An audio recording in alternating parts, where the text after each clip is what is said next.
sir? Grant. Grant. Do you want to give us your last name? No, you don't have to. What are you flying?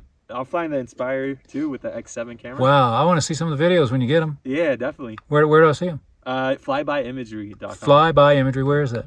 Where are you located? Los Angeles. Los Angeles. Yeah, Oh, that's too bad. We're out on beautiful Alabama hills. That's beautiful. Well, my condolences about being in LA, but that's beautiful. Yeah, beautiful drone, beautiful car. You're not wrong about it. I wouldn't mind being out here, man. It's beautiful. What do you do, Grant? I mean, is this your business? Yeah, I actually do this for work. Oh, I work wow. in the TV and film industry. What have you got that we can see besides what you're doing? It's all on my website. You can check out my reel and my photos on there. All right. Well, thanks. It's nice meeting you. Hope you get warm. Thank you, man. Talk to you later, man. Well, good morning. It is 7:49 a.m. in actually Wickiup, Arizona. I'm driving up to another place that I want to check out called the Alabama Hills, which is actually in California. It's about a day's drive from here. I just wanted to look at it because I heard a lot about it. I just haven't seen it yet. But I wanted to tell you the story this morning of camels and the strange relationship that exists between the camels and the people of Quartzsite, Arizona, because everything you go in there is just camel, camel this, camel that.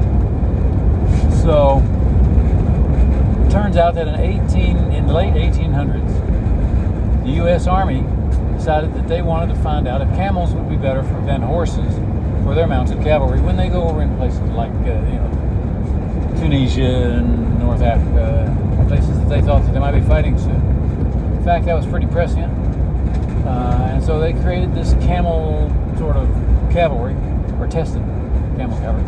And they were headquartered right here in Quartzsite. They hired a guy named Aliaji, I can't, but the Army couldn't pronounce his name either. So they called him High Jolly, which was an Americanization of what they couldn't pronounce. High Jolly. Everywhere you go around the town of Quartzsite, there's High Jolly Monument, there's a High Jolly Graveyard, there's a High Jolly Restaurant, all kinds of things. High Jolly this, High Jolly that. So if you hear about High Jolly, that's the guy. He died later on in the 20th century, having been very successful, and apparently everybody in Quartzsite was very happy with him. But he left his camels, and the Army never did use them, so there's all these camels around Quartzsite that he brought in. So anyway, that's the story of High Jolly and the camels that are in Quartzsite to this day. And that is how the camels came to be at Quartzsite, to give rides to people who came here to celebrate something completely different and didn't know anything about camels in southwestern United States. Here they were, here they are. Next.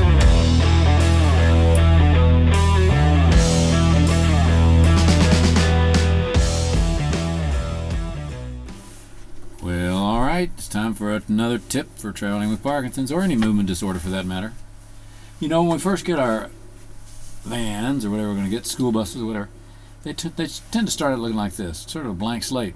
Boy, that's a pretty blank slate there, I'll tell you what. But then we build them out into the things that you see up here, and we go tooling around up in every day you like and use. They all started out one way, but all the choices that have gone into our vans, mine included, are ours. And the things that you put in, the things that you think that you want. Now, if you're going to be out here with a movement disorder, you don't ever want to fall out of one of these vans because it's pretty high up off the ground. And if you take a fall, get your feet tangled up in the van and go out face first, that is going to hurt, and it's probably going to be the end of your trip. Going out face first is not a good thing. So, two things about the side slider door here. Number one, you need to get a step. This is my step. I didn't have it all the time. And when I did get it, it was black, and I couldn't see the step from inside going out when it was dark outside. I found I needed to paint a little white area on it. So it's kind of tucked in underneath. It can't be too wide because you'd have to run over everything. But on my car, on my van rather, this is what I've chosen. And it works very well, but don't go out frontwards. You have to go out backwards. And when you go out backwards or come into the van, this grab bar is absolutely essential.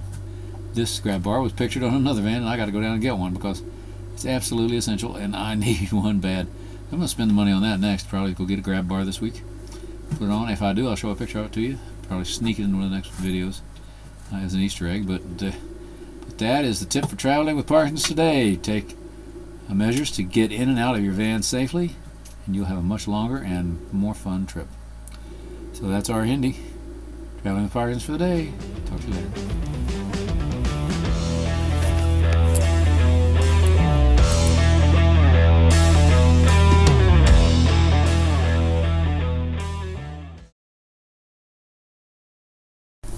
Well, I just wanted to wish one of my favorite grandchildren happy birthday on the 11th.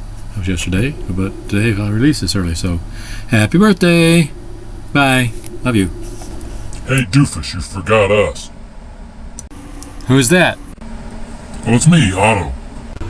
And me, Sancho. Yeah, all right, go ahead, knock yourself out, guys. Happy birthday, Carolyn. We love you too. Even if the dumb bunny is still asleep at the wheel.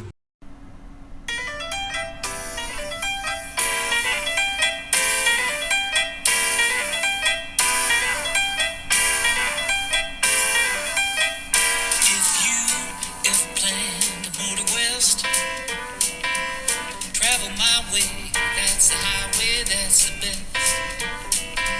Get your kicks on Route 66. Now it winds from Chicago to LA, more than 2,000 miles all the way. Get your kicks on Route 66. Through St. Louis, Joplin, Missouri, Oklahoma City looks oh so pretty. On to see Amarillo, Gallup, New Mexico, Flagstaff, Arizona. Don't forget Winona, Kingman, Barstow, San Bernardino. If you get hit to this timely tip, go and take that California trip. Get your kicks on Route 66. All right, we are at some place with somebody. Why don't we find out from him who it is? All right, my name's Ken. I'm from Vancouver. This is my first season down here in Vancouver, you said? Oaksville, Hot Springs. I'm from Vancouver, Another Canuck. BC. Yeah. Trying to escape the winter. Came down to thaw out a little bit. How long have you been doing this? No, this is my first season. First My season, very wow. first. Yeah, it's I'm newly retired, so I thought I'd give this a try. Yeah, how do you think? What do you think of it so far? Great. I've got a motorcycle. Been out in the dunes today and had a blast. Didn't fall down? Now, didn't fall down, Wow. but thankfully it didn't That's break pretty good. anything. So I'm here just soaking my aching muscles right now a little bit. Well, all right, good. You want to say anything to all the people back home now that you're retired? Sorry? Oh, well, I think retirement is suiting me. I think it's, I'm slipping right into it pretty well. My alarm clock is broken, actually. Don't know how that happened, but It involved a it's fist, all did good. it? Yeah. Okay. All right, thank you. Well, as they say, viddy, that's all, folks. See you next time on Traveling with Parkinson.